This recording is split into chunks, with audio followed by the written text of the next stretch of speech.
Какой ваш базовый принцип достижения успеха? Для достижения успеха я ввел 4 вещи. Первое – это количество попыток. То есть это в зависимости от бизнесмена, от человека, он должен не прекращать попытки, независимо, упал, встал и так далее. Я вообще всем бизнесменам говорю, не бойтесь совершать ошибки, не бойтесь падать, не бойтесь банкротиться.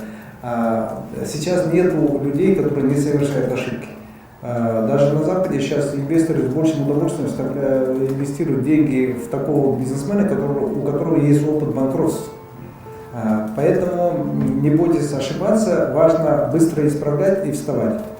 Ну и плюс важно, конечно, не совершать ошибок морального плана, не совершать подлости, предательства и таких вещей. Второе – это благоприятная среда.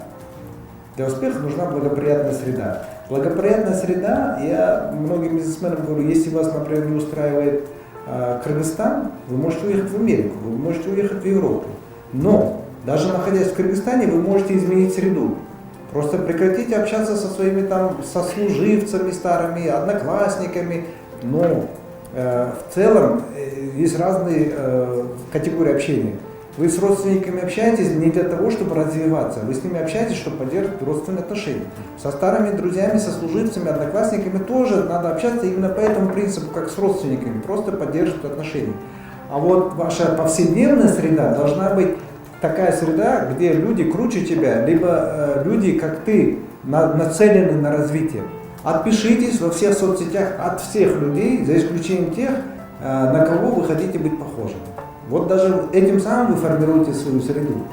Просто четко, целенаправленно выберите свой сегмент, в чем вы хотите развиваться, уничтожьте все подписки и подпишитесь ровно тех, кого считаете вы авторитетом в этой среде.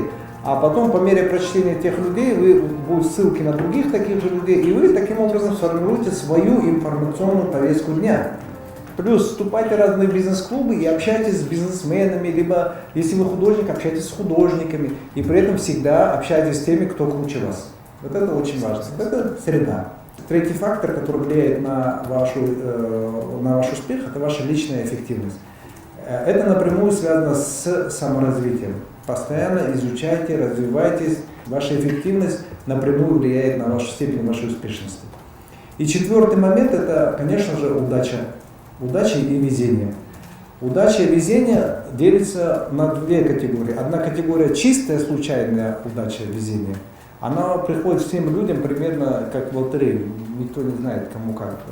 А вот есть закономерная удача или закономерное везение. Оно зависит напрямую от того, выбрал ли ты себе миссию, есть ли у тебя цели и насколько ты эффективен.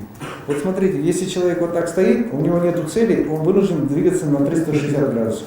А удачи разбросаны вот так, на разном расстоянии. Не факт, что он какую-то зацепит. А если он возьмет вектор, я отсюда иду сюда, то на этом пути он соберет все удачи, которые есть. Вот это я называю закономерной удачей. То есть закономерные удачи вы можете собрать.